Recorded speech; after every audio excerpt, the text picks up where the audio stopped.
So hello friends, स्वागत है आप सभी का एक नए वीडियो में। तो चाहे वो यूपी कोरोना अपडेट की बात हो या दिल्ली में लगातार कोरोना के केस बढ़ने की बात हो, इसके साथ ही यूपी वेदर की जानकारी भी देंगे, फ्री राशन के बारे में भी अपडेट बताएंगे। वहीं पे बहुत सी महिलाएं हैं जो हरितालिका तीज का व्रत रखेंगी, तो ये तीज का व्रत कब रखना है, तीज कब है, ये भी जानेंगे। एक एक करके सारी जानकारी जानने वाले हैं। वहीं पर अलीगढ़ में राशन के चावल की कालाबाजारी पर अब कोटेदारों पर मुकदमा दर्ज हुआ है, तो क्या पूरा अपडेट है। वहीं पर अर्थक्वेक भी आया था उत्तर प्रदेश में, आपको पता नहीं मालूम होगा या नहीं, लेकिन 1 बजे आया था 20 अगस्त को। क्या पूरी जानकारी होने वाली है, सब कुछ बताएंगे, बने रहिए अंत तक। चलिए शुरू करते हैं।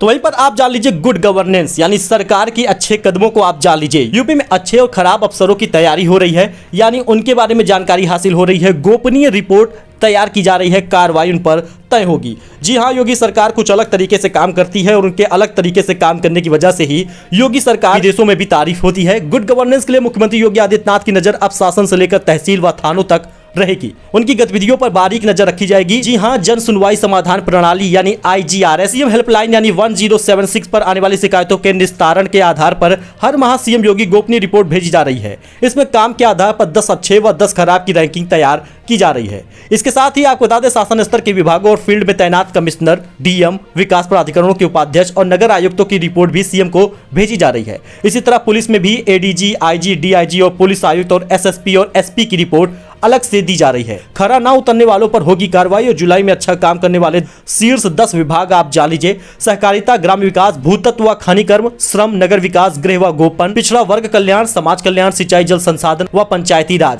ये 10 ऐसे विभाग है जो अपने काम बेहतर तरीके से कर रहे हैं, इसलिए इनको अच्छे काम के लिए टॉप 10 विभाग के रूप में रखा गया है। और इसके साथ ही कुछ विभाग ऐसे हैं जो संतोषजनक है, यानी इनका काम ठीक ही ठाक है, चाहे नियुक्ति का हो, कार्मिक का हो, आयुष का हो या प्राविधिक शिक्षा का हो, कृषि विपणन, अवस्थापना, औद्योगिक विकास, आवास व शहरी नियोजन, ये सारी काम जो हैं, ये सभी काम संतोषजनक है, इसलिए इनको संतोषजनक की श्रेणी में रखा गया है। तो यही कारण है कि अब अगर कोई भी विभाग काम नहीं कर रहा है तो आप इसकी शिकायत कर सकते हैं। तो ये अलीगढ़ में राशन के चावल की कालाबाजारी में मुकदमा दर्ज हुआ है। अलीगढ़ का ये अपडेट है। इसी प्रकार से उत्तर प्रदेश के कई ऐसे जिले हैं जहां भी ऐसे मामले सामने आ रहे हैं। जिले में राशन के चावल की कालाबाजारी पर ताबड़तोड़ कार्रवाई की जा रही है। इसी क्रम में महेंद्र नगर से राशन का 25 क्विंटल चावल मेटाडोर से खुर्जा ले जाते समय आपूर्ति विभाग की टीम ने पकड़ लिया। इस मामले में गांधी पार्क थाने में चावल व मेटाडोर स्वामी के खिलाफ आवश्यक वस्तु अधिनियम के तहत मुकदमा दर्ज कराया गया है।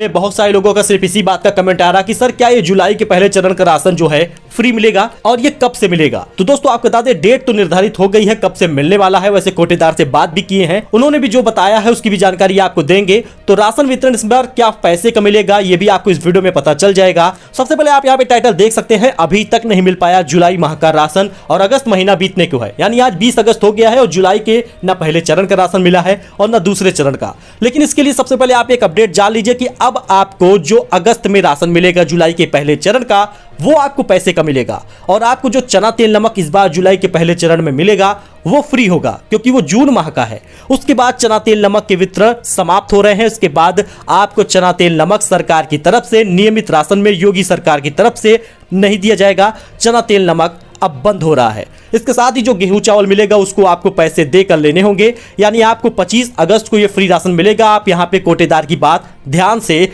सुन सकते हैं। हेलो, ये जुलाई वाला राशन मिल रहा है?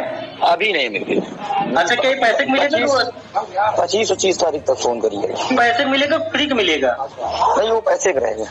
अच्छा, अब से पैसे का मिलेगा। हाँ। और चना वाला, चना पैकेट वो सब अभी चलानी नहीं है, खाली गेहूं चावल। अच्छा, चलिए ठीक है। सो आपने कोटेदार की बात सुन ली है। तो आपको बता दें, 25 अगस्त के बाद या 25 अगस्त से ही राशन मिलना शुरू होगा। गेहूं चावल मिलेगा और चना तेल नमक आपको जो मिलेगा वो आपको फ्री होगा, लेकिन इसके बाद बंद हो जाएगा, वो नहीं मिलेगा। वहीं इसके साथ ही आपको बता दें, यूपी के इन स्थानों पर बनेंगे ब्रह्मोस्त्र मिसाइल, 300 करोड़ रुपए का होगा निवेश। जी हां, उत्तर प्रदेश तरक्की कर रहा है। उत्तर प्रदेश में आने वाले दिनों में ब्रह्मोस्त्र मिसाइल बनने वाली है। 2025 तक इस प्रोजेक्ट का काम भी शुरू हो जाएगा। इस बात का जिक्र सीएम योगी आदित्यनाथ ने आजादी के अमृत महोत्सव के वक्त पे ही किया था। सुपरसोनिक क्रूज मिसाइल ब्रह्मोस बनाने के लिए लखनऊ में 80 एकड़ की जमीन भी चिन्हित कर ली गई है। लखनऊ के अलावा कानपुर, झांसी, चित्रकूट, अलीगढ़ और आगरा में भी यूनिट लाने की तैयारी की जा रही है। इसके लिए अब तक 1643 हेक्टेयर जमीन चिन्हित कर ली गई है। ब्रह्मोस की खासियत आप जान लीजिए। ब्रह्मोस 21वीं सदी के खतरनाक मिसाइलों में से एक है। ब्रह्मोस शब्द का नाम 2 नदियों के नाम पर पड़ा है, ब्रह्मा यानी ब्रह्मपुत्र और मोस यानी मोस्कवा। मोस्कवा रूस के एक नदी का नाम है। ब्रह्मोस 3700 किलोमीटर प्रति घंटे की रफ्तार से उड़ सकती है। यह किसी भी सतह पर आसानी से वार कर सकती है। इस मिसाइल की लंबाई 8.4 मीटर है, वहीं इसकी रेंज 500 किलोमीटर तक है। वहीं कृष्ण भक्तों को योगी सरकार का तोहफा है। जी हां, मथुरा आए श्रद्धालुओं को फ्री में भोजन कराएगी। अन्नपूर्णा कैंटीन शुरू हो रही है। देश भर में शुक्रवार को धूमधाम से कृष्ण जन्माष्टमी मनाई गई। ऐसे में कृष्ण भक्तों के लिए एक अच्छी खबर है। यूपी सरकार मथुरा और वृंदावन घूमने आए श्रद्धालुओं के लिए फ्री में भोजन उपलब्ध कराएगी। यहाँ आए श्रद्धालुओं को दोनों वक्त का खाना मिलेगा। मथुरा वृंदावन मार्ग पर स्थित जयपुर मंदिर के सामने अन्नपूर्णा भवन का निर्माण कराया गया है। जन्माष्टमी के मौके पर मथुरा पहुंचे सीएम योगी आदित्यनाथ ने शुक्रवार को इस कैंटीन का लोकार्पण किया। आप यहाँ पे योगी आदित्यनाथ जी का ट्वीट भी देख सकते हैं। आज श्री कृष्ण जन्मोत्सव के पावन अवसर पर वृंदावन मथुरा में नवनिर्मित अन्नपूर्णा भवन के लोकार्पण का सौभाग्य प्राप्त हुआ। आपको बता दें, इसकी खासियत यह है कि 5000 श्रद्धालु हर दिन इसमें कर सकेंगे फ्री में भोजन। भोजन बनाने के लिए यहाँ पे आधुनिक सुविधाएं दी गई हैं। आटा गूंथने वाली मशीन के अलावा रोटी बनाने की भी मशीन है। वहीं मसाला पीसने के लिए ग्राइंडर है। खाना परोसने के लिए 2000 बर्तन सेट रखे गए हैं। अन्नपूर्णा कैंटीन का संचालन मंगलमय परिवार न्यास द्वारा किया जाएगा। इस ट्रस्ट के प्रतिनिधि मोहित व्यास के मुताबिक अन्नपूर्णा भवन में हर दिन 5000 लोग भोजन कर सकेंगे।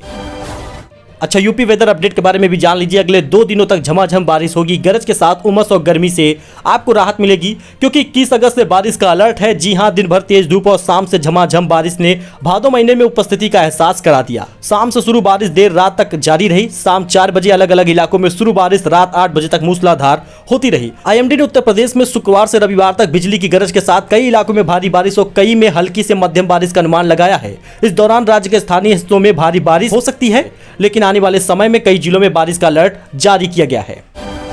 वही कोरोना वायरस अपडेट के बारे में जान लीजिए। जी हां, दिल्ली में फिर लौट आया है कोरोना। हर 100 मरीजों में 20 लोग पॉजिटिव पाए जा रहे हैं। दिल्ली में एक बार फिर से कोरोना की रफ्तार बढ़ रही है। एक बार फिर से कोरोना से मौत का रिस्क बढ़ गया है। स्वास्थ्य विभाग का कहना है कि दिल्ली में पॉजिटिविटी रेट जो है वो 20% के करीब चली गई है, यानी हर 100 व्यक्ति में 20 लोग पॉजिटिव पाए जा रहे हैं। यह दिल्ली के लोगों के लिए चिंता की बात है। आंकड़ों में बताया गया है कि इस महीने 81 मौतें दर्ज की गई हैं। हर दिन औसतन 5 मौतें हो रही हैं। मृतकों का आंकड़ा फरवरी 2022 के बाद सबसे ज्यादा है, यानी हर 100 व्यक्ति में 20 मरीज का मिलना काफी चिंताजनक है। तो अर्थक्वेक की न्यूज है। जी हां, लखनऊ समेत कई जगहों पर यानी पूरे उत्तर प्रदेश के कई जिलों में भूकंप के झटके महसूस किए गए। रिक्टर पैमाने पर 5.2 रही है इसकी तीव्रता। और क्या एक बार फिर से भूकंप आएगा? दरअसल इसके लिए तो कोई पैमाना तो है नहीं कि भूकंप कब आएगा, लेकिन उत्तर प्रदेश में लखनऊ, सीतापुर समेत कई जिलों में देर रात भूकंप के झटके महसूस किए गए। रात करीब 1:15 या 1:16 के बीच में ही भूकंप की रिक्टर स्केल पर तीव्रता 5.2 मापी गई, जो काफी तेज होती है। इसका केंद्र लखनऊ से 139 किलोमीटर दूर उत्तर पूर्व में 82 किलोमीटर की गहराई में रहा है। हालांकि अभी तक जान माल का कोई खतरा या नुकसान नहीं हुआ है। झटकों के चलते लोगों की नींद खुल गई थी, लोग घरों से बाहर निकल गए थे।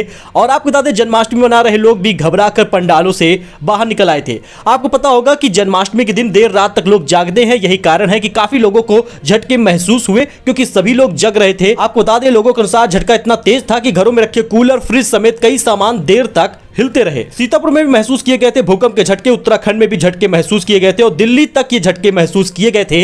आपके जिले में भूकंप आया था या नहीं, कमेंट करके जरूर बताइएगा। ये 20 अगस्त रात का अपडेट है, जिसके बारे में हमने आपको जानकारी दी है। और क्या दोबारा भूकंप आएगा, इसका कोई अपडेट नहीं है, क्योंकि बहुत सारे लोग यही कमेंट कर रहे हैं कि क्या सर दोबारा भूकंप आएगा। ऐसे कोई भी मशीन या मापक यंत्र बना ही नहीं है जिससे यह पता लगाया जा सके कि भूकंप कब आएगा। हरितालिका तीज जो है वो कब है, यानी जो हरितालिका तीज होती है वो हम लोग कब मनाएंगे, नोट कर लीजिए डेट और पूजन सामग्री और साथ ही इसकी विधि। पूरा अपडेट हम आपको बताएंगे, क्योंकि ये एक बहुत ही महत्वपूर्ण त्यौहार होता है। तो इस साल हरितालिका तीज जो है वो 30 अगस्त 2022 को रखा जाएगा। हिंदू पंचांग के अनुसार भाद्रपद माह शुक्ल पक्ष की तृतीया तिथि को हरितालिका तीज का त्यौहार मनाया जाता है। इस दिन माँ गौरा और भगवान शिव जी की विधि पूर्वक पूजा की जाती है। यह व्रत सुहागन महिलाओं के द्वारा सुख और सौभाग्य की कामना के लिए रखा जाता है। वहीं कुंवारी लड़कियां भी अच्छे वर की कामना के लिए इस व्रत को रखती हैं। ये निर्जला व्रत होता है। इस दिन व्रत रखने पर महिलाएं करवा चौथ की तरह शाम को चंद्रोदय होने के बाद ही चंद्रमा को अर्घ देकर व्रत खोलती हैं। हरितालिका तीज की डेट आप जान लीजिए, 2022 का अपडेट है। कैलेंडर के अनुसार भाद्र माह के शुक्ल पक्ष की तृतीया तिथि 29 अगस्त दिन सोमवार को दोपहर 3:20 से शुरू होकर अगले दिन 30 अगस्त मंगलवार को दोपहर 3:33 तक रहेगा। ये शुभ मुहूर्त है। वहीं उदया तिथि के आधार पर हरितालिका तीज का व्रत 30 अगस्त को रखा जाएगा। यानी 29 और 30 के बीच में आप व्रत रख सकते हैं। यही कुछ अपडेट है जो आपके साथ शेयर किया जा रहा है। और पूजन सामग्री आप जान लीजिए कि जो तीज का पूजा होता है उसके लिए भगवान शिव की, माता पार्वती की, भगवान गणेश की मिट्टी की मूर्ति की जरूरत होती है। इसके अलावा पीला वस्त्र, केले का पत्ता, जनेऊ, सुपारी, रोली, बेलपत्र, धतूरा, समी के पत्ते, दूर्व और कलश, अक्षत, ये सारी चीजें लगती हैं। 16 श्रृंगार का सामान, ये सब कुछ लगता है। पूजा विधि भी आपको बता देते हैं। हरितालिका तीज व्रत के लिए दिन प्रातः काल में उठकर स्नान आदि करना होता है, स्वच्छ कपड़े पहनने होते हैं, फिर बाद में शुभ मुहूर्त के समय पर हाथ में जल लेकर व्रत का संकल्प करना होता है। ध्यान दीजिए, व्रत का संकल्प करने के बाद ही व्रत शुरू होता है और व्रत के संकल्प के बाद पारण होता है। इस दिन माता पार्वती और शिव जी के साथ उनके पुत्र गणेश की भी पूजा की जाती है। तो 29 और 30 तारीख के बीच में मतभेद न रखिए। आपको जो व्रत रखना है उसको समझ लीजिए, शुभ मुहूर्त में ही आपको व्रत रखना है।